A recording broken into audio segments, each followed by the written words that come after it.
Well, greetings and welcome to the video series on the art of argument, an introduction to the informal fallacies. The informal fallacies really do lend themselves to discussion, exploration, and debate.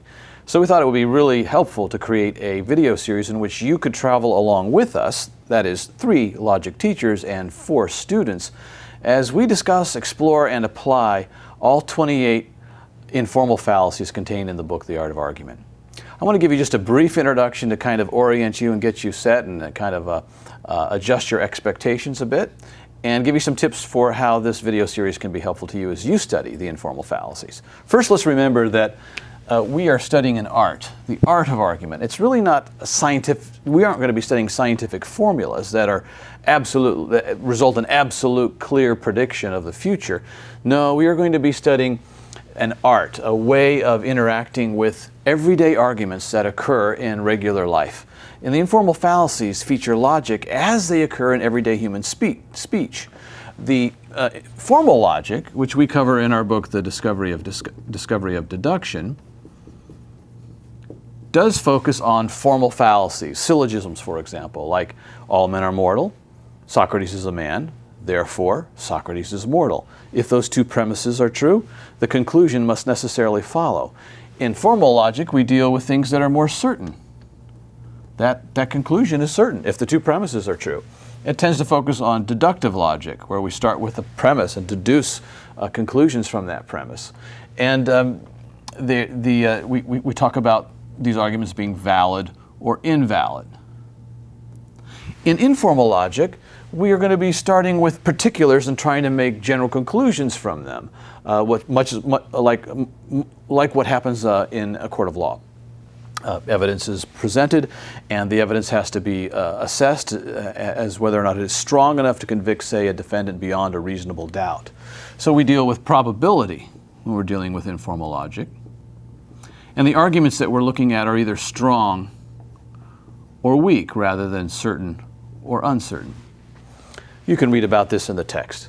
Now, we're going to be looking at arguments, and each argument has a Latin name, argumentum ad ex. For example, argumentum ad populum is an appeal to the people, and we'll usually just abbreviate it as ad populum and not mention the argumentum part.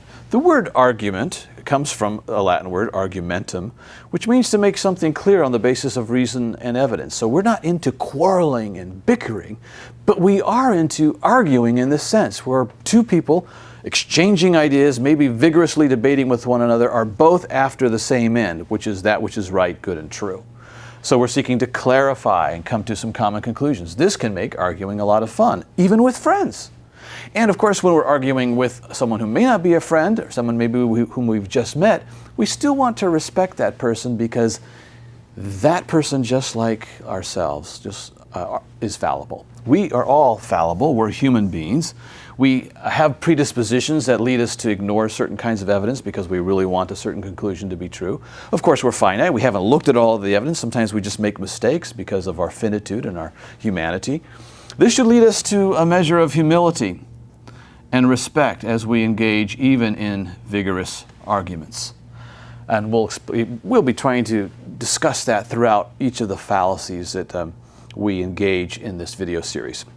In each case, with each of the 28 fallacies, we will, in our video segments, discuss, explore, and apply that fallacy to our own culture and lives. And we'd like you to do the same. As we are modeling a discussion, you can have similar discussions and go in other directions and maybe go deeper than we have in a particular video segment. We'll seek to identify arguments that come our way, identify what fallacy they may be, therefore put them in a particular class, classify them.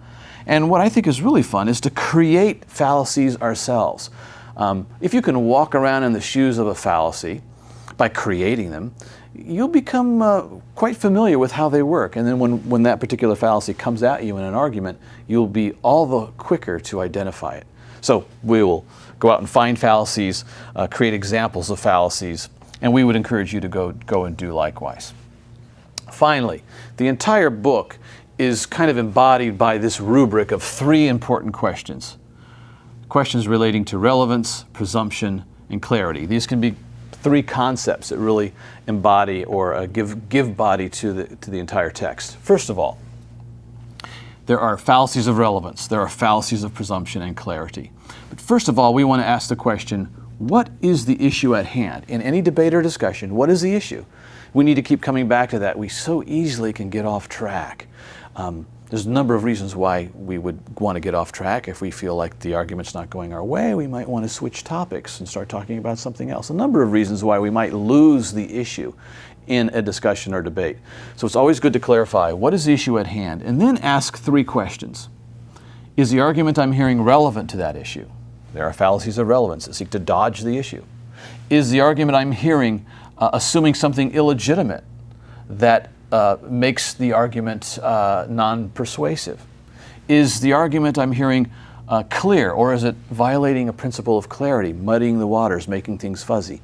There are sets of fallacies under each of these master concepts that we will be studying together as we go through the text and discuss each of the fallacies in the art of argument. Well, we hope that these discussions will prove to be illuminating sometimes and provoke you to further thought and discussion yourself.